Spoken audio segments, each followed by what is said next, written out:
Jonas Hale vanished without warning. But when police entered his basement, they discovered a hidden room filled with surveillance files, coded evidence, and a message that changed everything. Stage 3 will reveal the truth. In the quiet coastal town of Greywick, the days moved slowly and peacefully, as though time itself had grown comfortable there. Locals believed that bad things only happened in big cities, far away from their safe streets and friendly neighborhoods. People left their doors unlocked, waved to passing cars, and stopped on sidewalks to chat about fishing weather or the annual town fair. In a world that was becoming more unstable, Greywick felt like a bubble of safety. Within this bubble lived Jonas Hale. He was the kind of person who blended in easily, polite, calm, always willing to lend a hand. If someone's trash bin rolled into the street, Jonas carried it back. If an elderly neighbor struggled with groceries, Jonas appeared out of nowhere. People trusted him without question. He worked as an architect at a small local firm. His designs were clean and elegant, just like his life appeared to be. Every neighbor admired how perfectly maintained his white house was, from the trimmed bushes to the straight, sharp edges of freshly cut grass.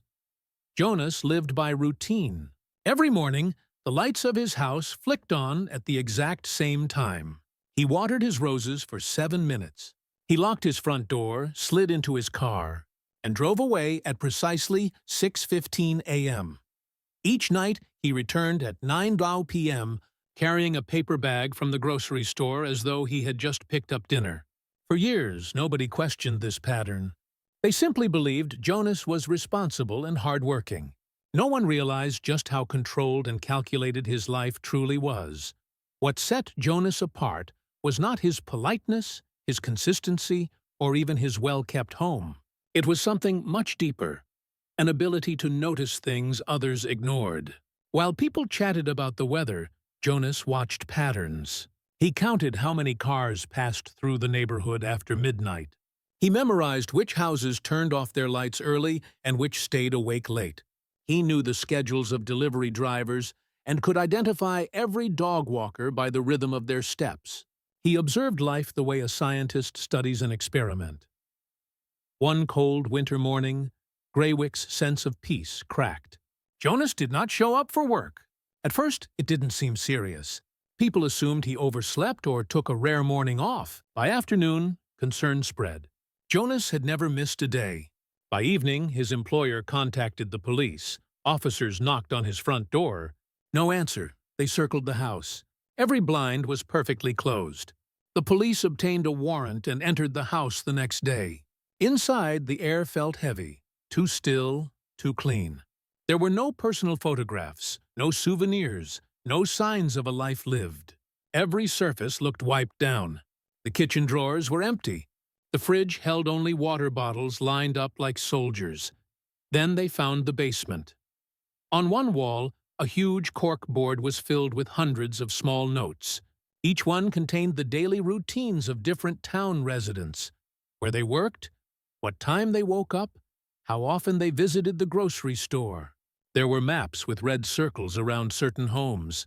There were calendars marking movements of people, down to the minute. Jonas hadn't just lived in Greywick. He had monitored it. The discovery shattered the town's sense of safety. People realized that while they lived freely, Jonas watched. Every routine, every habit, every step had been recorded by the man they thought they knew. No one understood why. And then, the police found a letter in his mailbox, written in his familiar handwriting, containing only 4 chilling words: "I did everything right." The investigation into Jonas Hale intensified. What began as a missing person case had transformed into something far more disturbing. Detectives spent hours studying the basement wall, filled with pinned notes and red strings that connected houses to time schedules. At first glance, the arrangement resembled the work of someone paranoid, someone inventing patterns that didn't exist. But the deeper they analyzed, the more unsettling everything became. The information was accurate. Every movement, timing, location. Jonas had recorded it all with precision. The neatly printed notes showed dates stretching back several years. For someone who appeared ordinary, Jonas possessed remarkable dedication to surveillance. But one detail stood out. A wooden bookshelf in the basement seemed too perfectly positioned. When officers pushed on it, it didn't move. Yet something behind it gave a faint hollow echo. After hours of searching, they discovered small marks behind the shelf. Scratches, as if someone had pulled it back repeatedly. Realizing it might be a hidden passage, they brought in equipment to break it open. Behind the shelf, they found a narrow door sealed with two heavy locks. When it finally swung open, the room behind it stole the breath from every investigator present. The hidden room was windowless, buried beneath the house like an underground bunker. The walls were covered with detailed maps of Greywick. On a long table sat stacks of files labeled with numbers, not names. Above them, a word was printed in clean, bold letters. Phase 2. Activation. No one understood what Phase 2 meant, but the organized structure revealed planning, not chaos. A tripod stood in the center of the room. Atop it was a camera still recording. Officers transferred the video to a laptop, expecting a confession of some kind. Jonas appeared on the screen, seated calmly in a metal chair. He looked directly into the camera, his expression unreadable. His voice was steady, and his words revealed unwanted truths. He stated that he had spent 6 years monitoring the town. He believed that if he gathered enough proof, he could expose a hidden network of corruption. The more they watched, the more confused they became. Jonas listed names, people the town trusted, people considered respectable. He spoke of secrets buried beneath daily routines. He said he had uncovered connections no one else could see. Yet, when detectives followed up, none of it made sense. The individuals Jonas believed were connected had never spoken to each other. There were no financial links, no shared business interests, no affiliations of any kind. It looked like Jonas created an entire conspiracy by misinterpreting ordinary actions. His notes detailed that a school teacher leaving home early meant hidden meetings, and a fisherman buying new equipment meant unexplained income. The logic seemed broken. Strangest of all, none of the objects in the bunker held fingerprints, not even the camera. Jonas had worn gloves during everything. There were no personal belongings, no food, no clothing. It was as if he had erased himself from the room. The final seconds of the video contained a sentence that disturbed everyone present.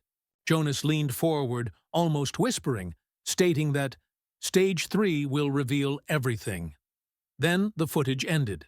The screen turned black, leaving investigators with a cryptic message and no explanation.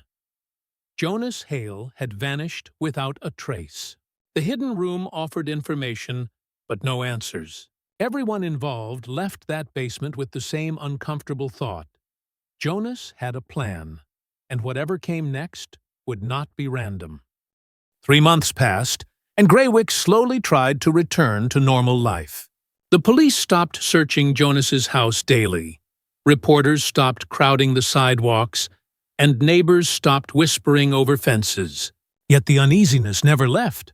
The basement room, the maps, the files labeled Phase 2, and the final chilling message left on the video, Stage 3 will reveal everything, remained in the minds of investigators. Jonas had vanished so completely that it seemed impossible he ever existed. His bank accounts froze, his phone remained dead, and no security camera in the country detected his face. The world moved on, but the case stayed open, frozen in uncertainty. Then, on a gray, rainy morning, the mayor of Greywick received a plain envelope with no stamp, no return address, and only their name handwritten on the front. The handwriting was familiar. Inside the envelope lay a small USB drive and a single printed line. You ignored the signs. The mayor contacted law enforcement immediately. Within hours, a joint task force gathered in a secured room to examine the contents. The USB held an encrypted vault of data, and accessing it required cracking multiple passwords. When they finally got in, they expected more of Jonas's delusions, more strange notes, more meaningless connections, more paranoia. What they found instead turned everything upside down. The files contained spreadsheets linking certain officials to undeclared financial accounts. There were scans of confidential documents showing illegal land purchases. Payment trails led to offshore accounts owned by individuals who had campaigned for community improvement projects that never happened. The vault included thousands of screenshots of emails and bank statements. Jonas hadn't invented conspiracies. He had uncovered real corruption. But the most shocking discovery was how he got the evidence. He didn't hack anything. Everything was collected legally, through publicly accessible records that no one bothered to examine. Jonas had pieced together a puzzle everyone else ignored. His basement wall, full of daily routines, wasn't tracking ordinary residents. It had been a carefully crafted distraction, something that would mislead anyone who entered the house. He knew that if law enforcement ever found his secret bunker, they would dismiss his work as obsession or mental instability. It was a layer of protection. The deeper investigators dug, the worse it became. Several well-known officials had been using money meant for community development to fund personal ventures. Others were involved in illegal property development deals that destroyed public land for private profit. Behind Greywick's peaceful surface, a hidden network operated without anyone questioning it. The more evidence uncovered, the more authorities realized Jonas had been right from the beginning. The USB contained a last folder named Stage 3. Inside was a simple document. It stated that copies of the evidence had already been emailed to international journalists, anti-corruption organizations, and multiple news agencies across different countries. Jonas had timed everything. The moment the USB was opened, the emails were triggered to send automatically. He didn't need to be present. The truth had already moved beyond Greywick. Arrests were made within weeks. Careers collapsed. Bank accounts were seized. The news spread worldwide, and Jonas Hale became a symbol, a mysterious figure who exposed the powerful and vanished without taking credit. Some people believed he escaped using an alias. Others speculated he was still watching, gathering new information somewhere else under a different identity. No body was ever recovered, and no confirmed sighting ever surfaced. Greywick changed forever. The town removed the phrase, "safe and peaceful living," from its welcome sign. People no longer left their doors unlocked. The world labeled Jonas a ghost, a vigilante, a silent disruptor. The final line in his Stage 3 document remained engraved in the minds of everyone connected to the case. Truth does not disappear. Only the person who carries it. And wherever Jonas Hale went, the truth followed.